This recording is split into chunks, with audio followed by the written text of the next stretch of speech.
Dear António, I'm very happy to welcome you in Latvia again. Last year we met in Riga, just before you took this office. You have established a good tradition, namely before each European Council season to visit all capitals and speak with all the heads of state and leaders.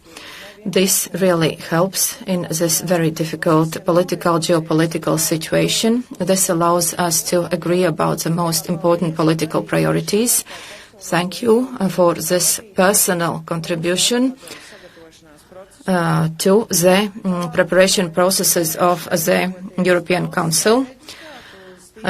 You being the President, we were able to prepare better for strategic issues where we need to find political solutions.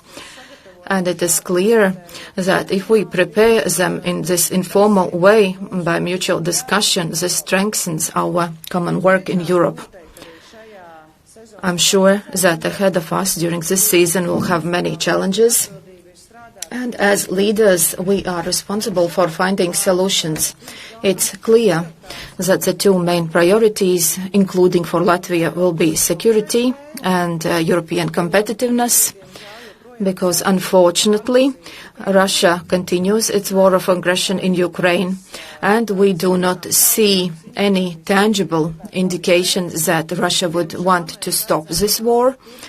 Unfortunately, we see that Ukrainian infrastructure is being attacked.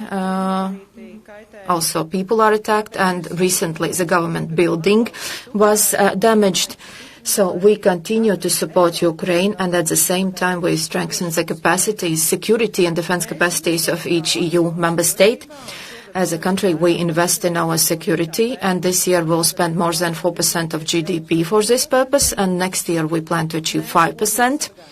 Together, we protect the border of the European Union, and today we also discussed how important it is for Europe to protect the European borders together, because one member state cannot face the challenges that we have on borders. Together, we have to protect Europe as a single space. Since 2022, Latvia has invested more than 900 million in strengthening the eastern border, and we have used the available EU funds, and we have also invested a lot of money from national budget to protect ourselves and also to develop our military capacities. I am happy that these issues have been included in the agenda of the European Council, have been and will be, as we discussed today.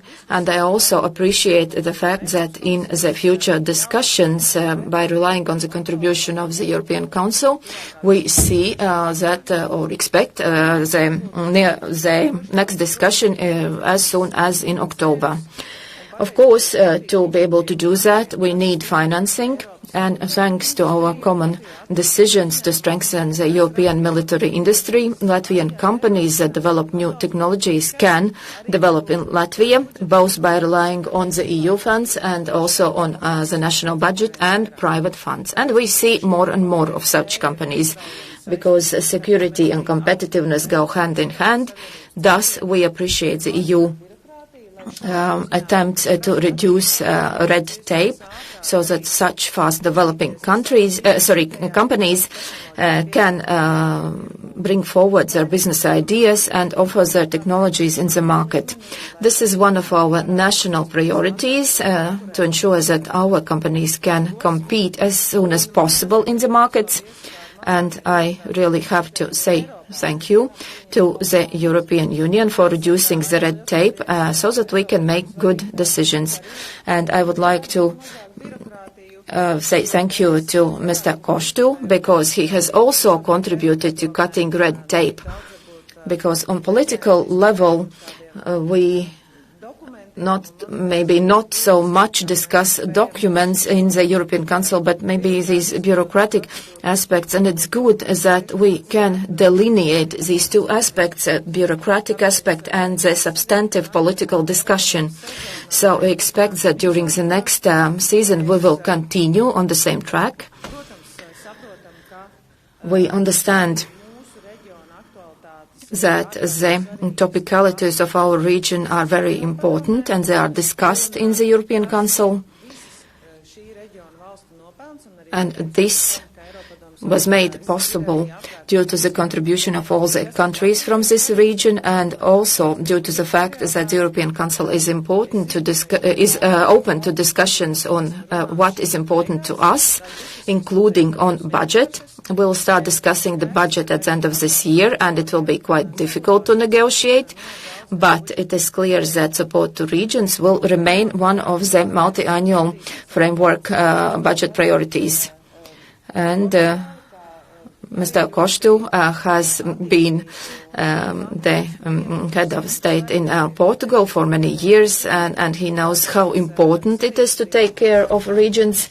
So it is important that issues that are topical to Latvia will not disappear from the agenda, and will be able to start discussing these issues in December. And I would like to say personal thank you to you for your unwavering support to Ukraine. I think this personal support is very important to keep this item on our agenda.